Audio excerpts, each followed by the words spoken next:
Gentlemen, this is VVV Shaft bringing to you episode 6 of the Zergling Round-Up. And today we're going to be looking at Type Phoenix. Now, most people probably don't know what Type Gaming is or who Phoenix is for that matter, but you all are familiar with him. Why? Why? Why is always a good question. Okay. So, a little bit of history. Over the last year, there's been a lot of collaborations. The most famous collaboration between Korea and foreigners, as far as what most people consider the first, is Oz joining FX Open Esports. And yeah, that was kind of the big deal on the GSL and all that. But I'm here today to introduce you to another guy. This guy's name is Phoenix, and he joined Type Gaming. I don't remember the exact date. I'm pulling up the Wikipedia now, so if you guys will just bear with me for a moment. I'll even show you a picture for your patience. Alright, so yeah, here's Phoenix. He was with Wera. After Wera disbanded, he joined MVP, and then joined Reign. After Reign kind of shut out, which Reign, yeah, here we go. Here's just the facts off the Wikipedia page. He is the first Korean to join a foreign team, followed shortly by Oz from FX Open Esports. So, he's also one of the first Koreans to have a stream on Justin TV. Hi, Justin TV, Twitch TV, whatever you want to call it. Regardless, yeah, he's the guy. This is the guy who started it all. Koreans coming to foreigner tournaments. This is it. This is the dude. I saw a interview with him. I believe that was it right here. Yeah. This was December 11th of 2011. Just Phoenix interviewing with everybody. Here is Foxy from the StarCraft 2 Zergling Facebook page, and today, Hero or Puma, do you think this trend will have a positive impact? You were the first Korean to join a foreign team, and since then we've seen more and more collaborations between Korean and other teams. Recently EGN Slayers and also players like Hero or Puma.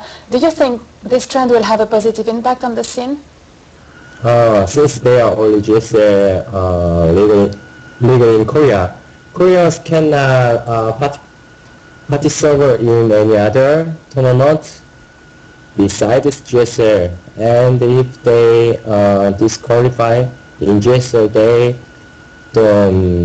don't have any ways to have any income at the moment. I believe that his is the only way to earn money besides but it's wait participating in GSL, I think Korea had no choice but to leave South Korea to make affordable income toward themselves. And that is an exclusive interview with Phoenix by Foxy. You can catch that on her Facebook page if you guys like. But with all that being said, this is the dude. This is the guy who's responsible for this trend of Koreans coming overseas. And with that in mind, I do want to go ahead and get these games started up. Our first game is going to be these two Koreans going head-to-head. Here on the bottom left-hand side of Cloud Kingdom, we have in the blue Protoss trunks, TSL's new acquisition, and on the top right-hand side, in the pink Zerg trunks, repping the Stefano colors, we have Type Phoenix. Phoenix, he's actually a really interesting player. You never know what to expect from Phoenix. Sometimes you'll see him do a Ling Bang all-in that makes no sense. And, okay. Appreciate that, Zerius. Zerius letting us know the volume is a little bit too loud, so yeah, master volume. Let's knock it down to 25%. Hopefully that's a little bit better. Shout out to Zerius, making the show better already. Alright, gonna get this started up, and that should be a little bit better for you guys. Anyway, we've got a blocking probe here. This is very standard. You see this in ZVP all the time. Essentially, this probe just doesn't want this hatchery, fast hatchery laid down. He wants to force that spawning pool. This essentially does that, but also it threatens a cannon rush. And seeing as the current metagame is either Nexus first, which we're seeing here from Anori, or Forge Fast Expand, these cannon rushes are definitely something to be feared.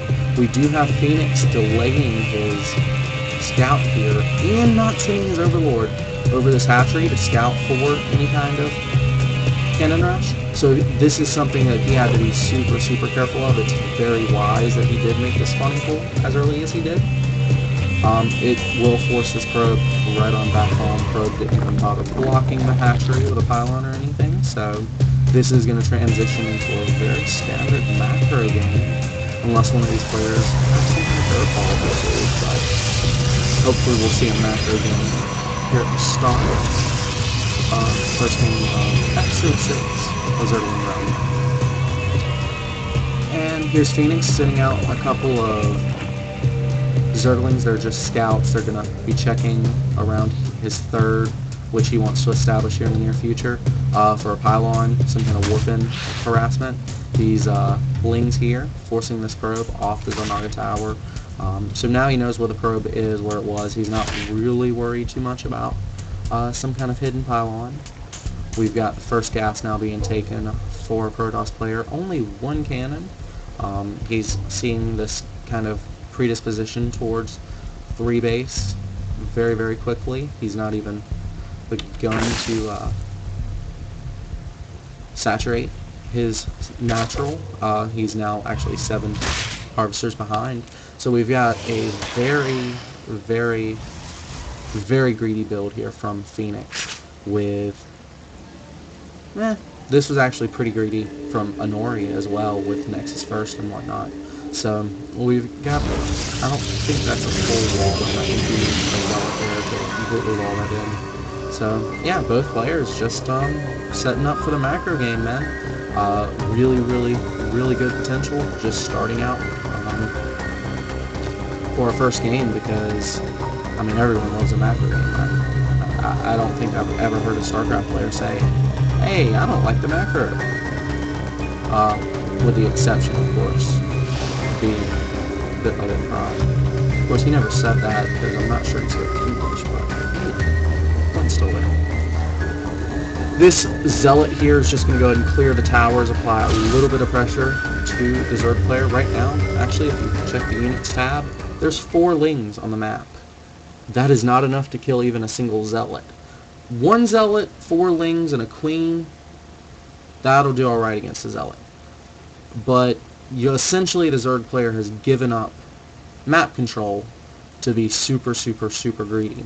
So this Zealot is going to force either some units to be made to keep these towers, or it's basically just going to allow the Protoss player to go lay down some pylons and apply more pressure of his own. So that's what we're looking at here. This probe, of course, what I just say, is going to be laying down some pylons.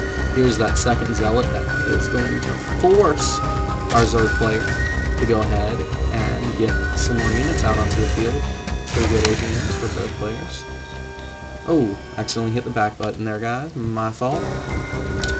In any case, if it wasn't a secret, yeah, this is a replay. So, loading. Alright, these Zerglings, really good positions. These are common positions for a probe to come in and lay down a pylon. And as you see, he was able to scout that probe, and these Zealots are going to try to chase that Zergling away. However, there's another Zergling here. Should those Zealots get out of position, they're not. 3 more lings right here. This is great control by Phoenix. And there are some lings being rallied in. We've got 5 more gateways being built. That's making this officially a 6 gate with a Twilight Council and +1 about finished. We're probably going to be doing +2. Maybe. I'm not sure yet, actually. But the Twilight Council obviously can be joined. This could just be a white round. Well, I don't know, guys. This is looking scary. This is not going to be a first time. This should just be a follow-up Twilight Council. Yeah, this pylon is going to be allowed to finish. And there's a lot of units here on the field.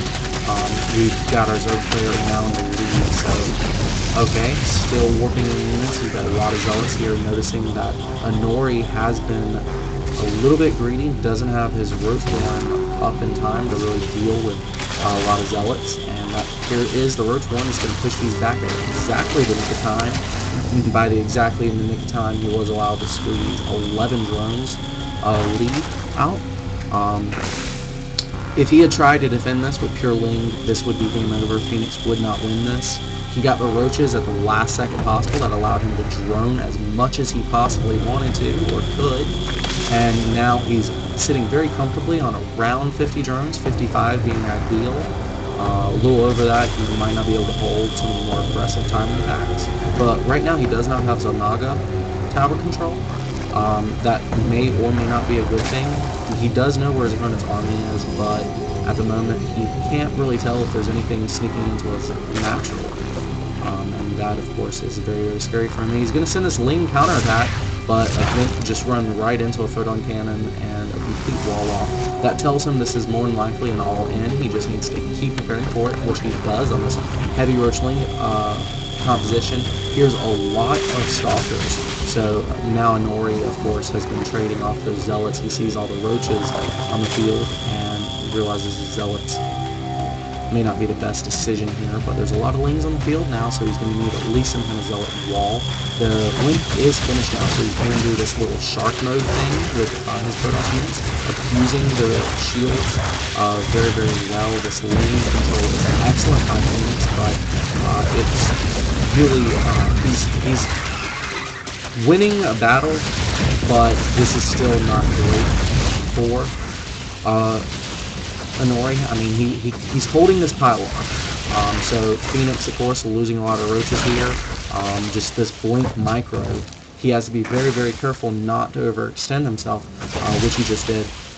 He's got these spine crawlers up now, which is going to buy him a little bit of time. He does lose that spine crawler. Now he's going to hug his roaches up against those stalkers, which is going to allow him to get more surface area, more DPS per roach, which is excellent. He's going to, hugging his roaches there into those stalkers, doing a great job with that.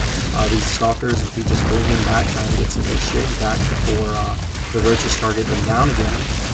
This one right here being the prime example. He was down to 0 shields. Now he's still alive, but just great blink micro from Anori, but his blink timing attack has been crushed.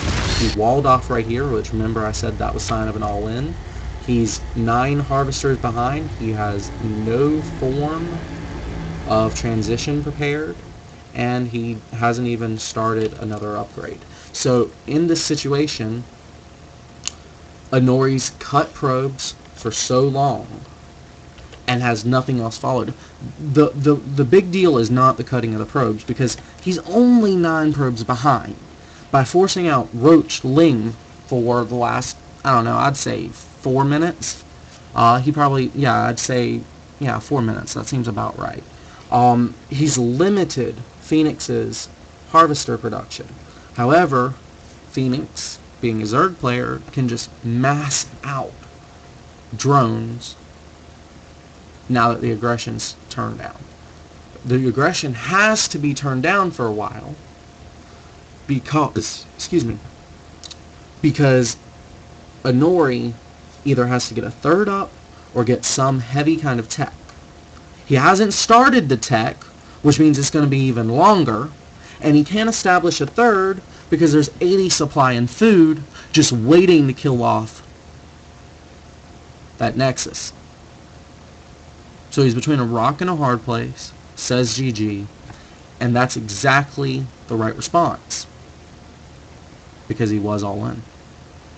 Moving on to part 2, guys, there will be a 30-second to a minute break, so just keep hitting refresh on your keyboards, and I'll see you then.